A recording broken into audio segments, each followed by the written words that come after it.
নমস্কার, টিভি9 স্পেশালে আপনাদের সকলকে স্বাগত। আপনাদের সঙ্গে রয়েছি আমি দীপ। দেখুন, বাংলা এবং দেশের রাজনীতিতে বিতর্কের কোনো শেষ নেই। কোথাও কোনো ইস্যু নিয়ে বিতর্ক, আবার কোথাও কোথাও কোনো চরিত্রকে নিয়ে বিতর্ক। এমনই এক চরিত্রের নাম মহুয়া মৈত্র। লোকসভার অধিবেশন হোক বা সাংবাদিক সম্মেলন বা দলীয় মিটিংয়ের মঞ্চ, মহুয়া আর বিতর্ক যেন সমান্তরালভাবে পথ হাঁটে। সদ্য আবার একটা বিতর্কিত মন্তব্য করেছেন কৃষ্ণনগরের তৃণমূল সাংসদ। দীর্ঘ তালিকায় এটাকে নবতম সংযোজন বলা যেতে পারে। কেউ বলেন যে মহুয়া মৈত্র প্রচারে থাকতে ভালোবাসেন, তা সে বিতর্ক আকারে হলেও কোনো ক্ষতি নেই। আবার কেউ কেউ মনে করেন রাজনীতিতে Mahua attack is the best defence, এই ফর্মুলা মেনে চলেন, এটাই তো স্ট্র্যাটেজি। কিন্তু এহেন মহুয়া মৈত্র রাজনীতিতে অনেক পুরনো দিনে কিন্তু খেলোয়াড় নন। খুব অল্প দিনেই বরং রাজনীতির মানচিত্রে নিজের একটা জায়গা করে নিয়েছেন। আজকের স্পেশাল লাইনে কথা বলবো কৃষ্ণনগরের তৃণমূল সাংসদ ও তাকে ঘিরে চলা একাধিক বিতর্ক নিয়ে।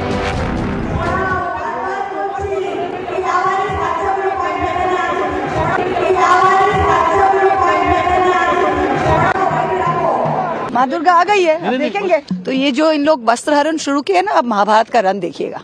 মোবাইল গুলোকে প্লিজ সরিয়ে দেবেন। মোবাইল এটা কোনো ভিডিও রেকর্ডিং, কোনো ছবি তোলার নয়। এটা আপনি কে? প্রেসের লোক ম্যাম। হ্যাঁ, প্রেসের লোক। প্রেস এখানে অ্যালাউড না, আপনি ঢুকতে কে দিল? প্লিজ বেরিয়ে যান। This is a kangaroo court, a fixed match from day one. Honorable Prime Minister, this man, Mr. A, has topi penaued you. He travels with you on your delegations. He meets heads of states on visits to India. He portrays that India is the Prime Minister and the Prime Minister is him. He makes it appear to the world that he is the remote control behind the Prime Minister, and by obliging him, will be obliging the Prime Minister. Mahua Moitra, তাকে নিয়ে কথা বলতে গেলে শুরুটা করতে হবে আমাদের পড়শি রাজ্য আসাম থেকে। 1974-এ আসামের কাছাড় জেলায় জন্ম মহুয়া মৈত্রর, তবে লেখাপড়া কলকাতায়। গোখেল মেমোরিয়াল গার্লস স্কুলে পড়াশোনা করে বিদেশে পাড়ি দেন মহুয়া মৈত্র। 1998 এই সালে ইংল্যান্ডের মাউন্ট হোলিয়াক কলেজ থেকে অঙ্ক এবং অর্থনীতিতে স্নাতক হন। এবার বিদেশে লেখাপড়া করে সেখানেই চাকরিও শুরু করেন মহুয়া মৈত্র। তখন রাজনীতির সঙ্গে তার কোনো যোগ ছিল না। রাজনীতি নিয়ে তখন তার কোনো আগ্রহ ছিল কিনা কে জানে। চাকরি জীবনেও বেশ সফল ছিলেন মহুয়া। বিখ্যাত জেপি মর্গান চেস সংস্থায় তার চাকরি শুরু। ইনভেস্টমেন্ট ব্যাংকিং হিসাবে কাজ শুরু করেন এবং ধীরে ধীরে সংস্থার ভাইস প্রেসিডেন্টের পদে তিনি প্রমোশনও পান। এরপরেই মস্ত টার্ন, মহুয়া সব ছেড়ে দেশে ফিরে এলেন। 2009-এ এখানে এসে যোগ দিলেন কংগ্রেসে এবং যোগ দিয়েই হয়ে উঠলেন রাহুল গান্ধীর যুব কংগ্রেস আন্দোলনের অন্যতম সঙ্গী। এদিকে রাজ্য রাজনীতি তখন উত্তাল, বাম শাসন টলমল করছে। 2009-এর লোকসভা ভোটে তৃণমূলের উত্থানের ইঙ্গিত পাওয়া গেল সেই প্রথম। 2010 সালে মহুয়া মৈত্র কংগ্রেস ছেড়ে যোগ দিলেন তৃণমূলে।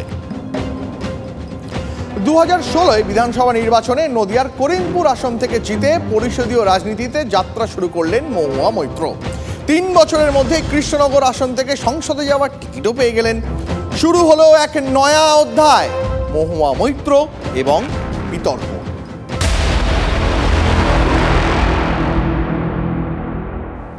2019-এর সংসদীয় রাজনীতিতে শুরু থেকেই মহুয়া মৈত্র খেলা শুরু করেন এবং খেলা শুরু করলেন টি-20-র মেজাজে।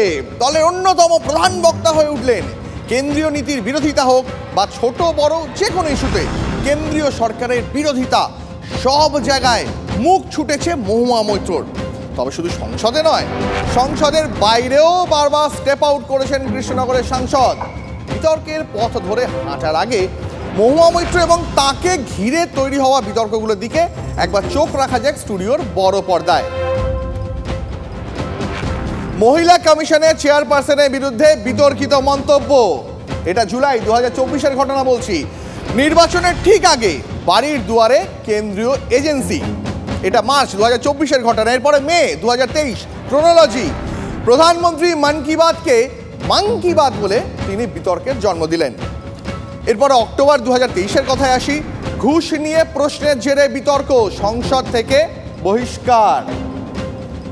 জুলাই 2022 মহুয়া মৈত্র এমন একটা মন্তব্য করলেন শাক্ত আচার মতে কালী পুজো নিয়ে, যেখান থেকে প্রবল বিতর্ক। ডিসেম্বর 2020 দু পয়সা সাংবাদিক বলে মন্তব্য করলেন এবং জন্ম দিলেন ব্যাপক বিতর্কের। এটা ডিসেম্বর 2022। তার মানে বুঝতে পারছেন যে একের পর এক এরকম বিতর্ক মহুয়া মৈত্রর মানে জীবনে একটা অঙ্গাঙ্গি অঙ্গ হয়ে গিয়েছে। তো এই মহুয়া মৈত্রর সব ক্ষেত্রে যে দল মহুয়া মৈত্রর পাশে এসে দাঁড়িয়েছে মানে এই বিতর্কগুলোর ক্ষেত্রে, এমনটা কিন্তু নয়। বিতর্কের এই তালিকায় নবতম সংযোজন মহিলা কমিশনের চেয়ারম্যান রেখা শর্মাকে নিয়ে করা তার মন্তব্য, যাকে ঘিরে এই মুহূর্তে দেশ জুড়ে বিতর্ক। হাথরসের ঘটনাস্থল পরিদর্শনে গিয়েছিলেন জাতীয় মহিলা কমিশনের চেয়ারপারসন রেখা শর্মা। ছবিতে দেখা যায় যে কেউ একজন রেখা শর্মার মাথায় একটা ছাতা ধরেছেন। এই ছবি দেখে নেটিজেনরা প্রশ্ন তুলেছিলেন, কিন্তু বিতর্ক একটা অন্য মাত্রা পেল, একটা তীব্র মাত্রা পেল মহিলার মন্তব্যে। এক্স হ্যান্ডেলে মহুয়া মৈত্র লিখলেন, ছাতা ধরবেন কি, উনি তোর প্রভুর পাজামা ধরেছিলেন। এই মন্তব্য করলেন মহুয়া মৈত্র। তার এই মন্তব্য আগুনে যেন ঘি ঢেলে দিল। জাতীয় মহিলা কমিশনে মহুয়ার বিরুদ্ধে দিল্লি পুলিশে এফআইআর দায়ের করা হলো, কিন্তু তাতে কি আর মহুয়া মৈত্রকে দমানো যায়? তাতেও মহুয়া দমলেন না। আরও একবার সোশ্যাল মিডিয়ায় পোস্ট করে মহুয়ার বক্তব্য, আসুন দিল্লি পুলিশ, আসুন অবিলম্বে আমার বিরুদ্ধে ব্যবস্থা নিন। যদি 3 দিনের মধ্যে আমাকে গ্রেপ্তার করতে চান তাহলে আসুন আমার নদিয়ার বাড়িতে, আমি এখন নদিয়াতেই আছি। কটাক্ষের সুরে মহুয়া আরও বললেন যে আমি আমার ছাতা নিজেই ধরতে পারি। মহুয়ার এই মন্তব্য নিয়ে মহিলা কমিশন পুলিশে অভিযোগ দায়ের করলেও তার দল তৃণমূল কংগ্রেস এক্ষেত্রে কিন্তু কৃষ্ণনগরের সাংসদের পাশেই দাঁড়ালো, যদিও বিরোধীরা মূলত বিজেপি ভোট ডাকতে ছাড়ছে না। মহুয়া মৈত্র কুরুচিকর মন্তব্য করবেন, এটাই তো স্বাভাবিক। আপনারা তো দেখেছেন ওনার এনার্জির সোর্স কি, তো সেই এনার্জি থেকে এরকম কুরুচিকর মন্তব্যই তো আসবে। মহিলা কমিশনের চেয়ারপারসন কে, তার রাজনৈতিক ব্যাকগ্রাউন্ডটা কি খুঁজে দেখুন। এরকম এমন কোনো স্বশাসিত সংস্থা আছে যার মাথার ওপর বিজেপি বা আরএসএস এর বর্তমান বা প্রাক্তন নেতারা ছাড়া অন্য কেউ বসে রয়েছেন? আর এই মহিলা কমিশন চেয়ারপারসন যার কথা বলছেন, তার টুইটার হ্যান্ডেল, তার এক্স হ্যান্ডেল, তার ফেসবুকের অতীতের পোস্টগুলো দেখুন। কতবার তারা বিজেপি বিরোধী রাজনৈতিক দলের নেতা নেত্রীদের প্রকাশ্যে কুরুচিকর ভাষায় আক্রমণ করেছে। তখন কেন চুপ করে থাকে বিজেপির নেতারা যারা বড় বড় আদর্শের কথা বলছেন? আজকে সমস্ত স্বশাসিত সংস্থাকে বিজেপি রাজনীতিকরণ করে শেষ করে দিয়েছে। নির্বাচনের পর শুরু হয়েছে সংসদের নতুন অধিবেশন, সেখানেও প্রথম থেকেই স্টেপ আউট করে খেলছেন মহুয়া মৈত্র।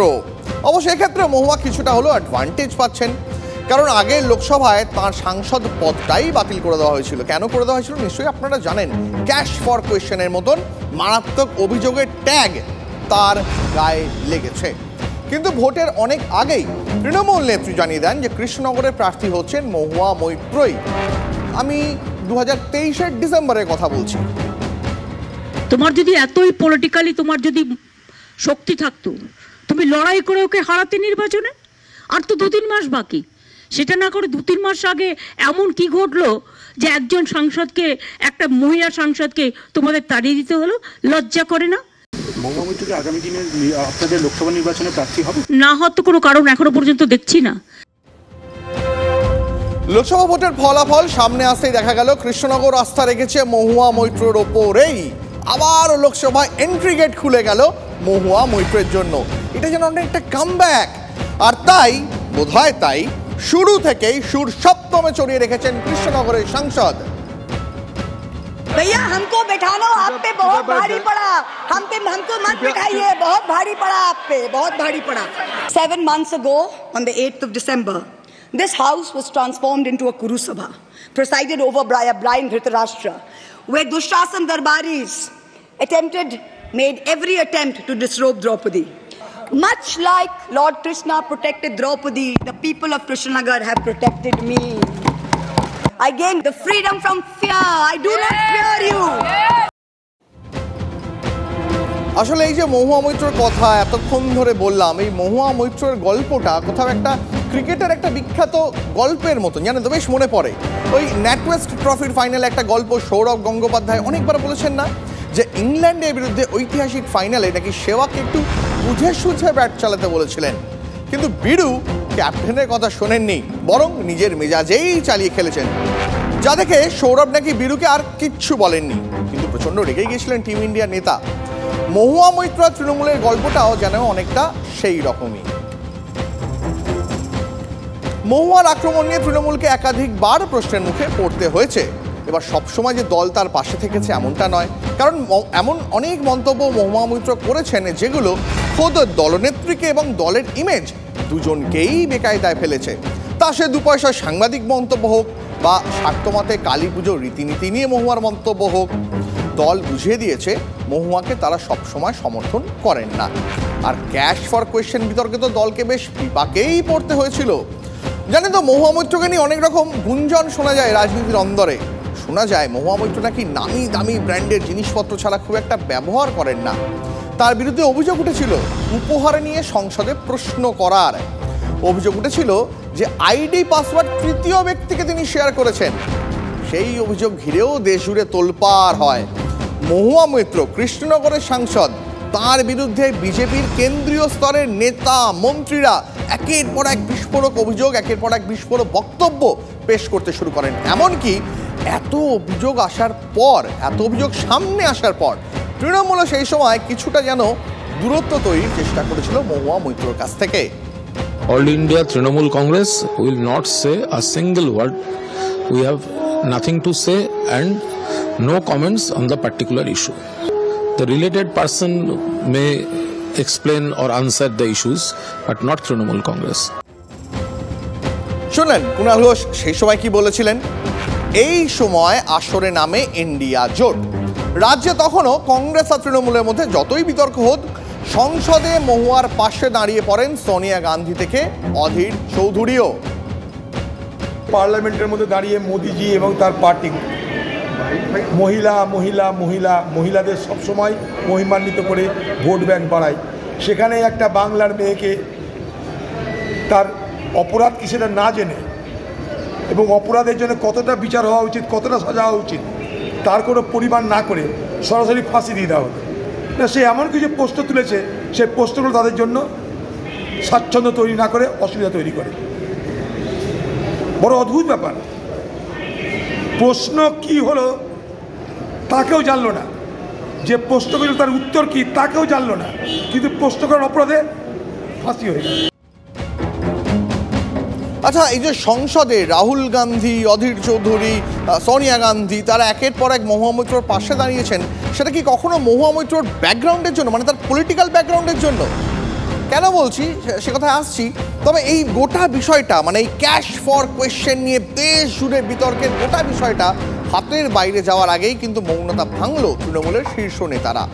মহুয়া মৈত্রর পাশে এসে দাঁড়ালেন দলের নাম্বার 2 অভিষেক বন্দ্যোপাধ্যায়। মহুয়া মৈত্র নিজের লড়াই লড়তে পারে, কিন্তু নিজের লড়াইকে সকলকে নিজেকেই লড়তে হবে। যে কেউ লড়ুক, তার লড়াই তাকে নিজেকে লড়তে হবে। দল সাথে আছে এবং মানুষ এটা দেখছে।